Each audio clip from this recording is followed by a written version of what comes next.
各位牧长、弟兄姐妹们，主内平安。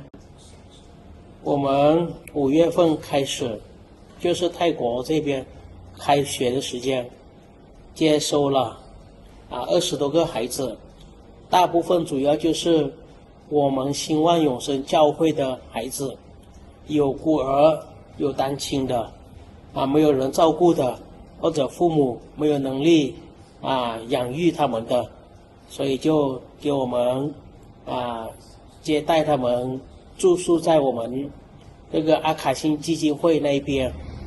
弟兄姊妹你哋好啊！咁我哋啱啱即係都叫做放咗一個假啦，咁都有機會可以休息。咁而家咧亦都要全力衝刺啦，去重新開始我哋嘅事工。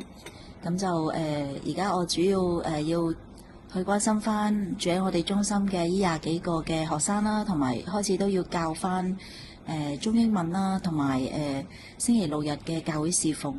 咁我哋咧都繼續會為到邊界嘅難民事工啦去祈禱，同埋咧繼續我哋一啲嘅預工嘅行動。咁希望有你哋繼續嘅支持。咁大家如果有機會可以嚟探訪我哋，就同我哋聯絡啦。願神賜福，拜拜。